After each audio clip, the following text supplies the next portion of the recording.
Now second जो हमारा step है that is the first step में हमने कर लिया वर्क डन ना, इसको हमने दे दिया इक्वेशन नंबर 1। ठीक है, जो सेकंड स्टेप है that is the adiabatic expansion, इसको दे दिया हमने नाम। ठीक है, एडियाबेटिक एक्सपेंशन, ये हमारा अगला जो प्रोसेस है that is adiabatic expansion from point b to C.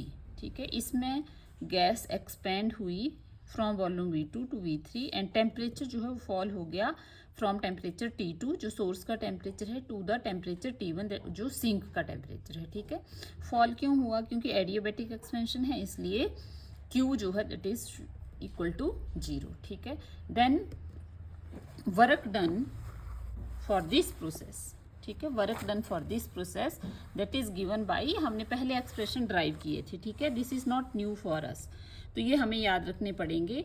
Work done अब एक्सपेंड हुआ तो again work done by the system that is -W2 that is equal to CV, heat capacity at constant volume into T1 minus T2। ठीक है, तो negative है इसमें भी क्योंकि वर्क ऑफ एक्सपेंशन है ये, तो -W2 we can also write it, अगर हम माइनस को बाहर ले लें ना तो CV T2 माइनस T1। ठीक है, next is the isothermal compression. Isothermal compression में क्या होगा, जो आपका C से D पॉइंट तक जाएगा एंड कंप्रेशन होगा from volume V3 to V4। अब कंप्रेशन हो रहा है तो work is done on the system, और जब कंप्रेस हो रही है तो हीट इवॉल्व हो रही है Q1। ठीक है, आइसोथर्मल है, टेम्परेचर कांस्टेंट रहेगा दैट इज T1। तो work done in this compression, isothermal compression is given by RT1 log of V4 upon V3।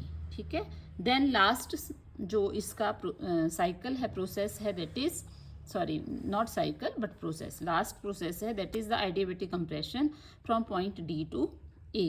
ठीक है, मतलब साइकिल कंप्लीट हो गया, तो कंप्रेस हुआ from volume V4 to V1 और टेम्परेचर जो है वो रेज हो गया T1 टू T2।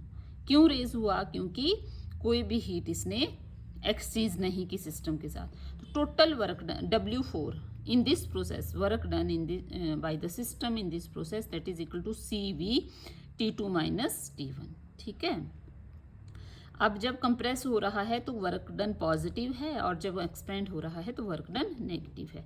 अब हम बात करेंगे टोटल वर्क डन की, तो टोटल वर्क डन चारों प्रोसेसेस में जो भी हुआ उसको हम ऐड कर देंगे, तो that is -W1 plus -W2 plus W3 plus W4। ठीक है, तो this is your W is equal to, ये हमारा CV वाला जो टर्म है। ठीक है, एडियाबेटिक कंप्रेशन और एक्सपेंशन में जो वर्क डन हुआ वो कैंसिल हो जाएगा and we will left with RT2 log of V2 upon V1 plus RT1 log of V4 upon V3। ठीक है, नाउ अब हमने ये भी जो है वो रिलेशन ड्राइव किए थे। ठीक है, क्या रिलेशन थे? By using this relation for the adiabatic reversible expansion for an ideal gas for 1 mole TV gamma -1 is equal to constant, फिर gamma is the ratio of the heat capacity at constant pressure to the heat capacity at constant volume. ठीक है, तो by using this relation we can write T2 V2 gamma -1 is equal to T1 V3 gamma -1। ठीक है, ये है हमारा BC के लिए। ठीक है, और AD के लिए T2 V1 gamma -1 is equal to T1 V4 gamma -1 for AD, BC और AD पॉइंट के लिए, क्योंकि जो BC और AD है हमारे process that are adiabatic reversible. ठीक है, अब हमने क्या किया, इन दोनों को डिवाइड किया and we will left with V4 upon V3 is equal to V1 upon V2। ठीक है, तो हम इसको रिप्लेस कर देंगे V4 अपॉन V3 को बाई V1 अपॉन V2। ठीक है, इन इक्वेशन जो हमारा टोटल वर्क डन आया प्रीवियस उसमें। ठीक है, उसमें अब what is the efficiency of the Carnot cycle, that is noted by the eta, that is equal to total work done divided by heat exchange between system and surrounding. ठीक है, तो according to this W हमने ये निकाला and Q2 that is equal to RT2 log of V2 upon V3, तो ये हमारा cancel हो गया and we will left with T2 minus T1 upon T2। ठीक है, and that is equal to Q2 minus Q1 upon Q2। ठीक है, अब T2 ग्रेटर है, T1 स्मॉलर है।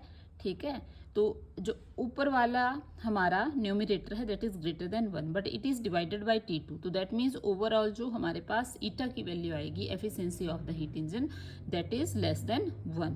ठीक है, इसका क्या मतलब हुआ, कब एफिशिएंसी 1 के इक्वल होगी, जब T1 जो टेम्परेचर है दैट इज इक्वल टू 0, और वो पॉसिबल नहीं है कि सिंक का टेम्परेचर 0 हो, क्योंकि इस कंडीशन में कोई भी प्रोसेस नहीं होगी। ठीक है, तो that means efficiency of Carnot cycle is always less than 1। तो लेस देन 1 एफिशिएंसी होने का मतलब क्या है कि कोई कुछ ना कुछ पार्ट जो है वो हीट एनर्जी का जो है वो सराउंडिंग के साथ एक्सचेंज हुआ, वर्क में कन्वर्ट नहीं हुआ। ठीक है, चाहे वो उसको जो सिस्टम ने काम किया उसमें जो है वो खर्च हुआ। ठीक है, समझ आ गई बात। तो किस कंडीशन में ईटा जो है वो 1 होगा वो मैंने आपको बता दिया। ठीक है, और अगर ईटा दैट इज इक्वल टू 0, कब 0 होगा, अगर T2 और T1 का टेम्परेचर सेम होगा, और वो कंडीशन भी जो है वो पॉसिबल नहीं है, सिंक और सोर्स का टेम्परेचर सेम नहीं हो सकता। ठीक है, तो this is about the Carnot cycle. It is very important examination point of view as well as to understand the upcoming concepts in this thermodynamics. Thank you.